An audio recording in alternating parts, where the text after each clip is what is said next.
Boa noite, pessoal. Tudo bem com vocês? Estou aqui na igreja. Aqui é de manhã, mas no momento em que esse vídeo estiver aí, será noite. Inclusive, boa noite a todos aí. Eu queria deixar um aviso antes de começar a nossa reflexão, o nosso encontro de hoje, de que semana que vem nós estaremos aí nos reunindo aqui na igreja presencialmente também, com oração e louvor. Às 17 horas, melhor vocês virem 16h30, 4h30 da tarde, nós começaremos o nosso encontro dos jovens de sábado, tá ok? Nós estamos pensando num novo formato para os encontros de sábado, então eu convido todos vocês, online ou presencialmente, semana que vem, sábado, às 4h30 aqui na igreja, nós teremos um momento de louvor, adoração e oração, tá ok? Então eu convido todos vocês, semana que vem. E lembre-se que todo domingo, às 11 horas, nós temos o culto de gerações também. Para vocês estarem aí, para quem quiser vir, pode vir. E para quem estiver na internet, nós estamos avisando aí pela mídia social. Tá ok, pessoal? Deus abençoe e vamos ao nosso cântico de hoje. Até!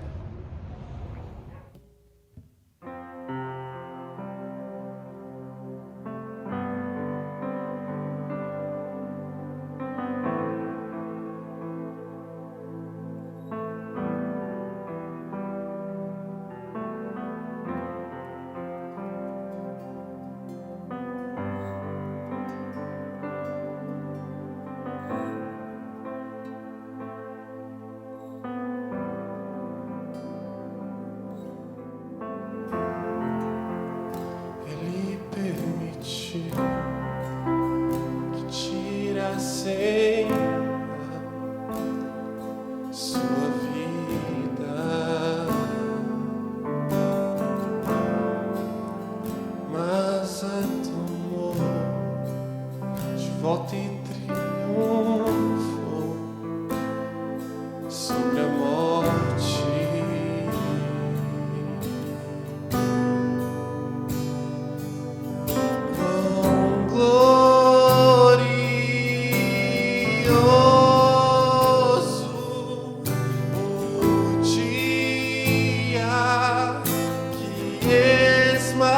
Esmagou a morte.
morte não o parou.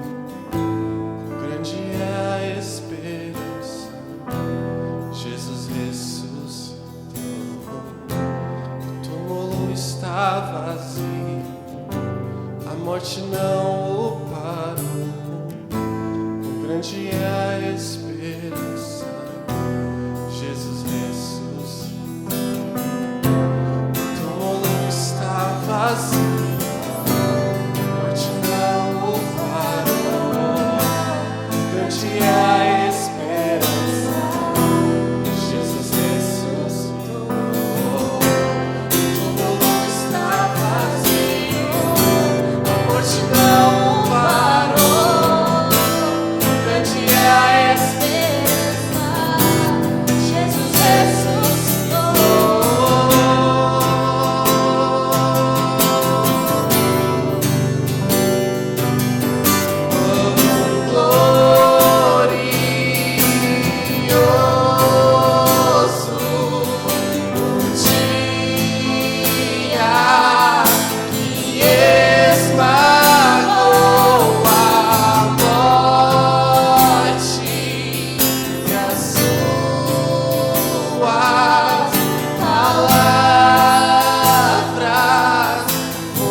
Boa noite, pessoal. Tudo bem com vocês? Aqui é de dia, mas no momento dessa mensagem já estaremos à noite. Boa noite a todos. Hoje a palavra ela está em Deuteronômio, capítulo 3, 1 a 10. Vamos fazer a nossa leitura aqui. Em seguida, voltamos e nos dirigimos à terra de Bassã, onde o rei Og e todo o seu exército nos atacaram em Edrei.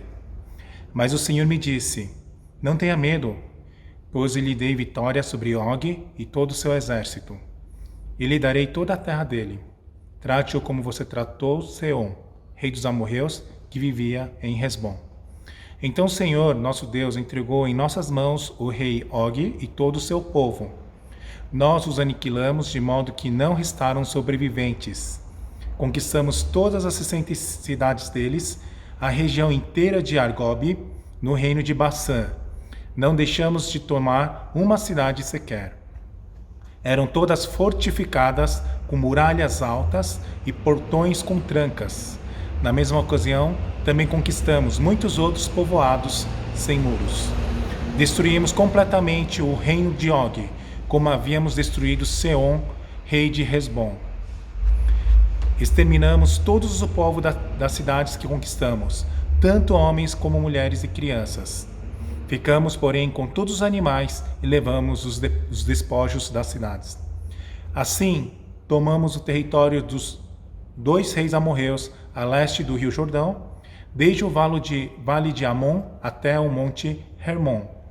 Os sidônios chamam o monte Hermon de Sirion, enquanto os amorreus o chamam de Senir. A essa altura havíamos conquistado todas as cidades do Planalto e todo o território de Gileade e Bassã, até as cidades de Salcá e Edrei, que faziam parte do reino de Og em Bassã.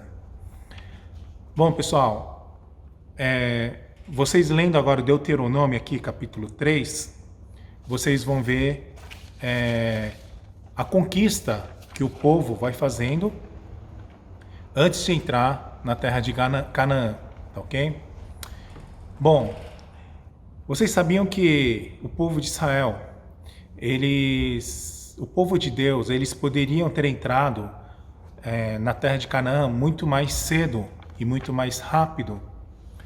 Só que em vez de eles entrarem diretamente na terra de Canaã, Deus faz com que eles perambulem pelo deserto durante 38 anos em Cades Barneia. Bom, mas por que isso aconteceu? Se vocês lembrarem,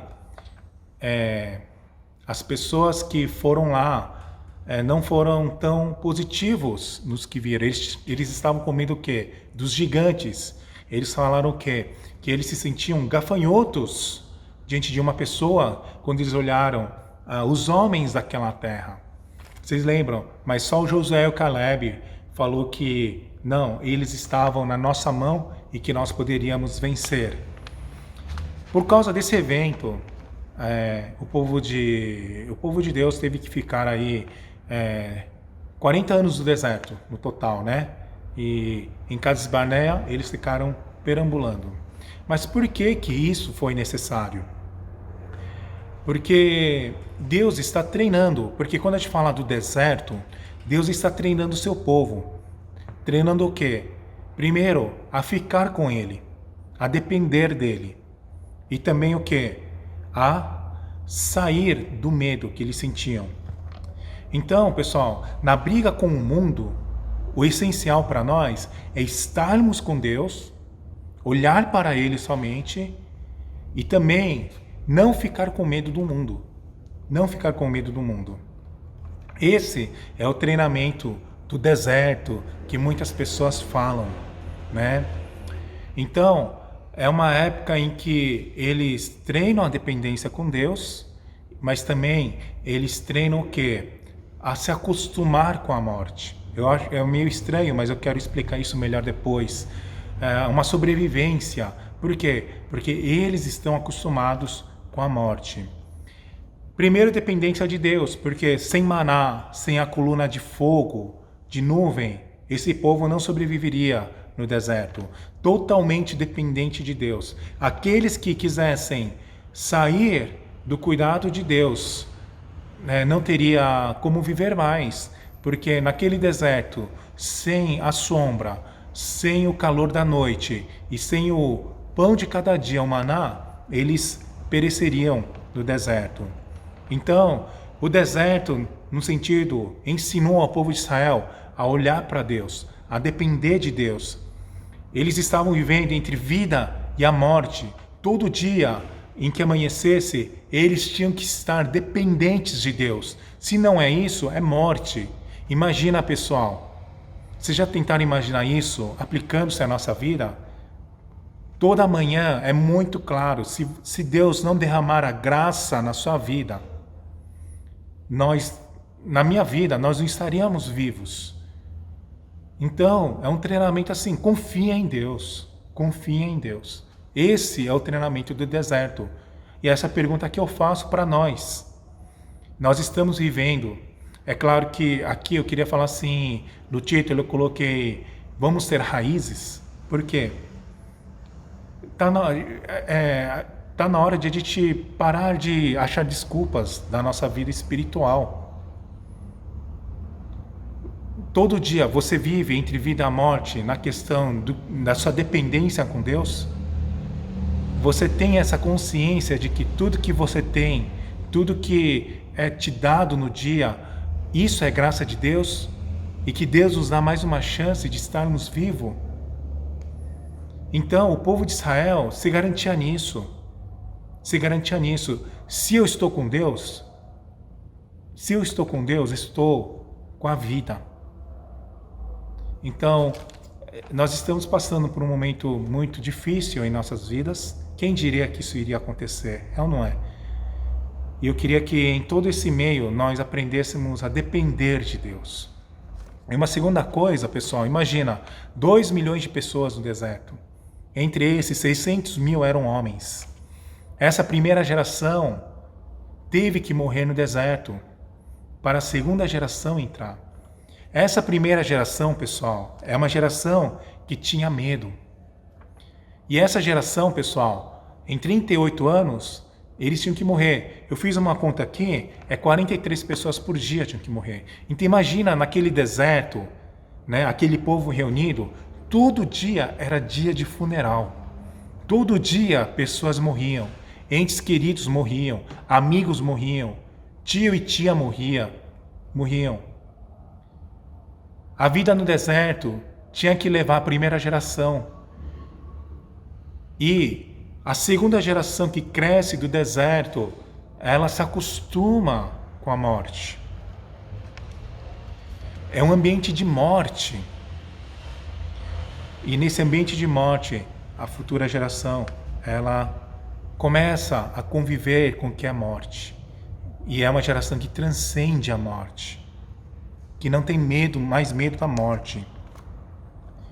E em meio a todo esse ambiente de você se depender de Deus, e esse ambiente de morte, é que a fé da segunda geração cresce no deserto. A primeira geração, pessoal, é uma geração de medrosos, tinha aquele espírito ainda de escravo, reclamava de tudo, culpava os outros por tudo que acontecia. Esse foi a primeira geração. E assim, aplicando assim em nossas vidas, eu fico pensando, quem seria a primeira geração? Quem tem esse espírito da primeira geração? Eu diria que não foi a primeira geração da nossa colônia que passou por isso. Talvez sejamos nós. Porque os nossos pais passaram por tudo isso, cresceram no deserto, construíram igrejas numa terra estrangeira. E nós somos agraciados por essa bênção que a primeira geração deixou. Mas eu fico pensando, depois dessa maravilhosa geração, será que nós não estamos construindo uma geração que nem na época de Juízes, onde cada um agia da forma que queria? Pessoal, o deserto está aí para quê? Nós estamos passando por tudo isso que nós estamos passando por o quê? Para Deus nos treinar a depender mais dele e para tirar o nosso medo em relação ao mundo. Nosso medo em relação ao mundo. Hoje aqui vocês veem na Bíblia que eles o exército do rei Og, né? Eles atacam, né? E esse rei de Og de Bassã, se vocês olharem hoje no versículo 11 do capítulo 3, está escrito assim: o rei Og de Bassã foi o último sobrevivente dos Refaíns. Sua cama era feita de ferro e media mais de 4 metros de comprimento e quase 2 metros de largura. O rei Og, pessoal, é um gigante. E o povo, agora a segunda geração que cresceu no deserto, ele vai de encontro a Og. Ele é o gigante. A primeira geração teve medo dos gigantes e falavam que aquela terra não poderia ser conquistada por causa dos gigantes. Mas olha que diferença, a geração que nasceu no deserto, a geração que começou a vida no deserto, no pior das condições, não tinha medo de qualquer ambiente que fosse e não tinha medo de qualquer inimigo que fosse, porque Deus havia treinado essa geração a ter um hábito de vitória, porque não tinham mais medo. Estavam no deserto, cresceram no deserto, aprenderam a não temer, a confiar em Deus, e mesmo que o inimigo seja um gigante ou um baixinho, eles sabiam que eles iam ter vitória, sabe? Porque eles foram treinados para isso. Pessoal, o mundo está aí. O mundo está aí. O mundo é como se fosse um gigante, mas é como se fosse um gigante, porque ela não é, pessoal. Nós estamos com medo nessa crise do mundo, do que vai acontecer. Mas Deus está nos treinando, pessoal, nesse deserto, a confiar nele e a não temer, a não ter medo dos gigantes. Pessoal, por isso, vamos manter a herança que nos foi dada para a segunda geração, aquilo que foi colocado na primeira geração, de não ter medo. Não importa se o inimigo é grande ou pequeno, ele só parece ser grande, só parece ser pequeno. Mas Deus está nos treinando para que nós tenhamos o quê? O hábito de vencer, o hábito da vitória. E como é a nossa vida cristã? Em meio a deserto, como é que Deus treina a cada um de nós? Ele relembra e checa para nós a tua palavra em nossas vidas. Por que nós não teríamos medo do gigante, né, pessoal? A gente fala, mas até o povo de Israel, na hora que eles olharam para aquele gigante, claro que passa um medinho, mas Deus está sempre confirmando a tua palavra através do teu Espírito Santo em nossos corações. E Ele nos confirma e checa e diz assim: não tenha medo, não tenha medo. Eu espero que vocês aprendem nesse momento de dificuldade, deserto, a não ter medo. O mundo, pessoal, está no pior e um dia vai melhorar, um dia vai piorar. Mas uma coisa que nós temos que aprender nesse deserto é a confiar em Deus e não ter medo do mundo. O mundo parece gigante, mas Deus está falando: não tenha medo, eu estou com você. Eu quero treinar para que você tenha esse hábito de vitória em relação ao mundo. Não seja mais levado pelo mundo. Vença o mundo. Essa é a mensagem que Deus está querendo passar através da mensagem da palavra de hoje. Então, pessoal, a guerra vai começar, outras guerras começarão. Covid é só o início, pessoal. Eu espero que eu e vocês, nessa fase, nessa história que nós estamos vivendo, nós possamos treinar e que nós possamos crescer na fé, nesse sentido, em meio a tudo isso, de não temer nem mesmo a morte, pessoal. Se tivermos que enfrentar o mundo, nós podemos nos machucar, mas nós não temos mais medo de machucar, nós não temos nem medo de morrer. É esse tipo de fé que eu queria que nós todos tivéssemos, que fosse treinado nessa fase de deserto que nós estamos passando. Para terminar a mensagem de hoje, por isso eu queria ler 12 versos. Há muitos textos de Deus falando para não temer. E todos esses textos, Deus está falando para uma pessoa, para pessoas que nem você e eu. Durante a narrativa da palavra de Deus, várias pessoas surgiram na história, né? Autores, inclusive, da Bíblia, pessoas que surgem na Bíblia e que Deus diz: não tenha medo. E é essa palavra desse Deus vivo eu quero estar passando aqui para você e para mim, para te dar força, para não temer este mundo, pessoal. Só parece ser grande. E diante a tudo isso, eu quero dar essas palavras do Senhor, para que quando tudo isso acabar, nós estejamos bem treinados. Vamos parar de ser Nutella. Vamos ser raízes.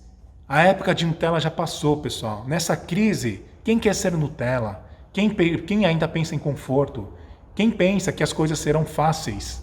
Pessoal, é a oportunidade de nós nos amadurecermos, de sermos raízes.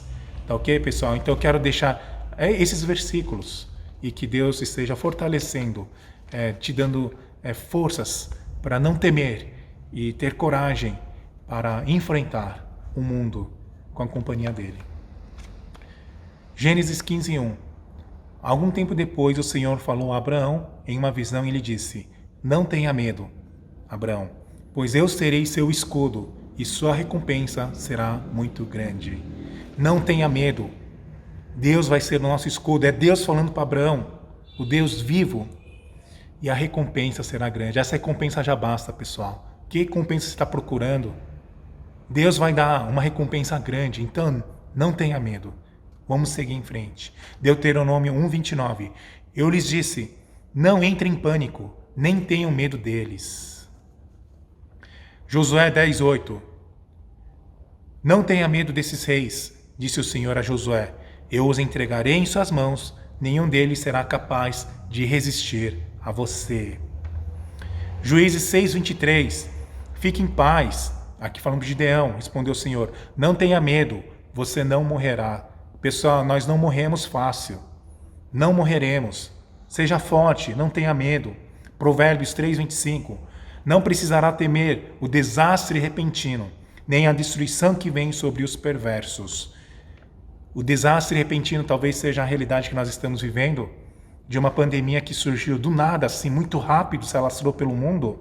E o que Deus está falando para nós: não precisa temer o desastre repentino. Não tema, não precisa temer. Confie na palavra de Deus. Não tenha medo, Isaías 41:10, o versículo famoso. Pois estou com você, não desanime, pois eu sou o seu Deus. Eu os fortalecerei e o ajudarei. Com minha vitoriosa mão o sustentarei. Amém.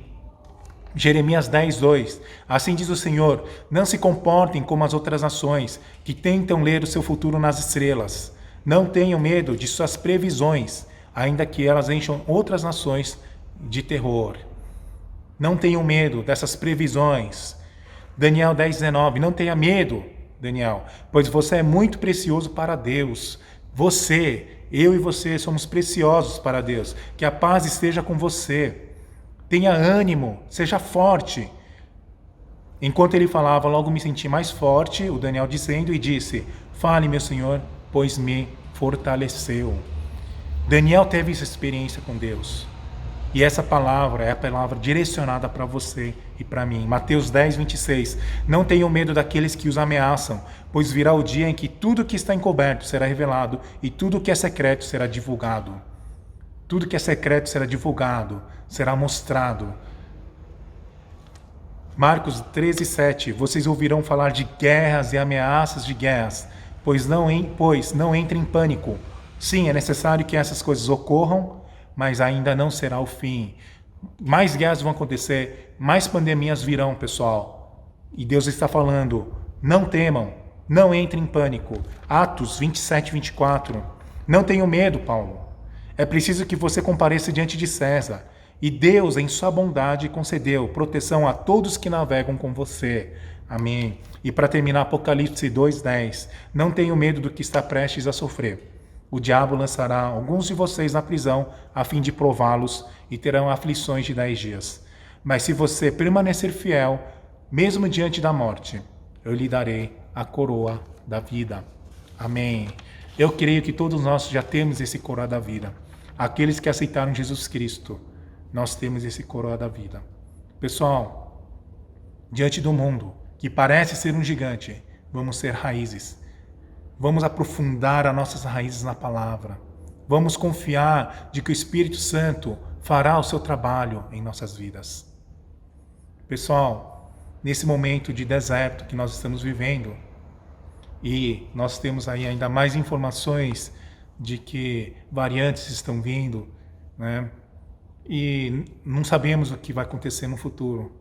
E o que Deus está falando é: aprenda a confiar em mim. Aprenda a não ter medo do mundo. Seja corajoso, não tema. Eu só falei 12 versículos, mas você vai encontrar muitos versículos em que Deus diz: não tema, seja corajoso. Então, nessa pandemia, tudo que estamos passando, e eu acho que ainda coisas ruins ainda virão, que Deus nos fortaleça, nos treine nesse momento de deserto, que a nossa fé possa se amadurecer. Vamos parar de ser Nutella, vamos tomar iniciativa, vamos tomar a posição de protagonismo, pessoal, na nossa vida de fé. Que Deus abençoe a todos vocês. Vamos orar. Senhor Deus, muito obrigado, Pai. Senhor, abençoa nossos jovens, abençoa o teu povo nessa pandemia. Que essa pandemia possa nos ensinar a nos confiar mais em Ti e nos dar um hábito de vida, mas esse hábito de vitória, Pai, e não de perdedor, não de escravidão que a primeira geração tinha lá no deserto, lá no Egito, mas que seja um hábito de viver como filho de Deus, de viver realmente ouvindo a Tua palavra e não temer o mundo, Senhor Deus. O mundo parece muito grande, nossos jovens enfrentam o mundo todo dia, o chefe parece ser um gigante, a falta de emprego parece ser um gigante, os problemas familiares parecem ser um gigante, Pai. Mas que nesse momento, Senhor, que nós não nos recuemos, mas que nós possamos confiar no Teu Espírito, Senhor Deus, o Espírito Santo, e em seguir em frente, sem medo, orando, ouvindo a Tua palavra, Senhor Deus, e vencer, Senhor, este mundo, Pai.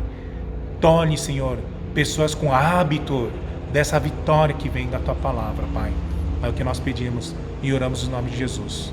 Amém.